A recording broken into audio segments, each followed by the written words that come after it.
Well, there have been several incidents, two really serious ones that stick in the mind.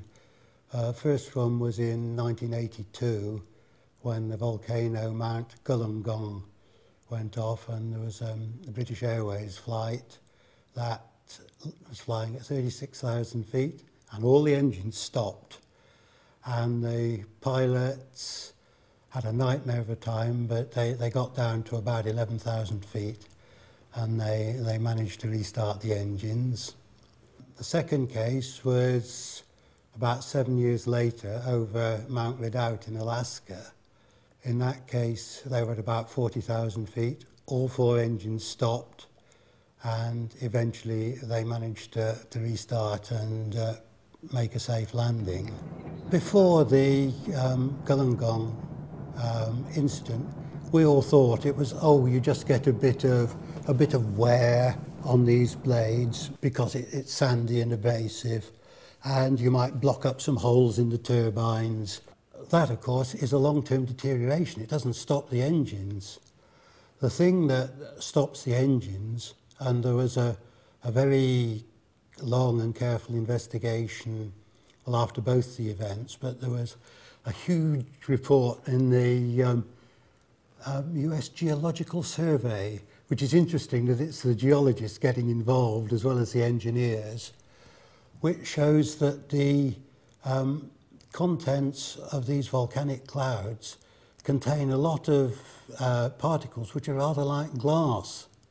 And what happens is that these particles, they enter the engine and they get to the combustion chamber here, which is like a furnace, well over 1,000 degrees centigrade. The particles get into the combustor, and then this liquid glass, which is a sort of thick syrupy liquid, sprays over the turbines, and it partially blocks the air passages so that the right amount of air can't get through the engine anymore.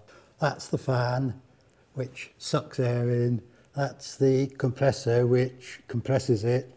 Then the fuel is squirted into the combustor, which of course gets very hot, and then the hot gases expand out to the turbines. And the turbines are there to drive the compressor, and it's the nozzle guide vanes here and the turbine blades that follow that are covered in the glass. I mean, the damage to the compressors is quite serious, but it isn't that which shut the engine down. Yes, I went to a talk by the pilots of the Wollongong event, who told a very moving and dramatic story.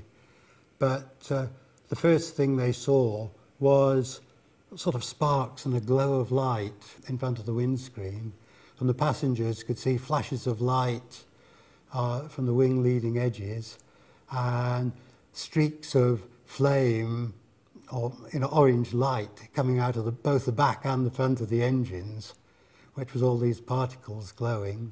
The effect was to sort of sandblast the windscreen so they couldn't see through it anymore.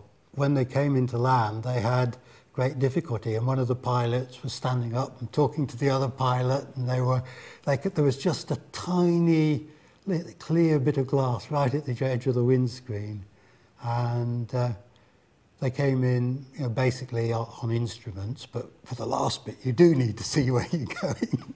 Some people might think they're being overly cautious by grounding all these planes.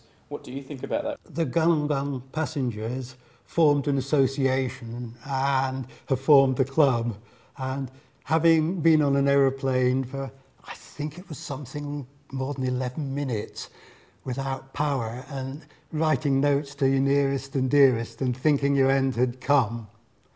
Now, at least 2 plane loads of passengers have had that experience, and I don't think anybody else would like the experience. The aero engine manufacturers do all they can to cope with the effects of dust, but there's no way you can cope with coating your turbine in glass. It's just, all you can do is just avoid it, and all the effort since has been keep out of the clouds.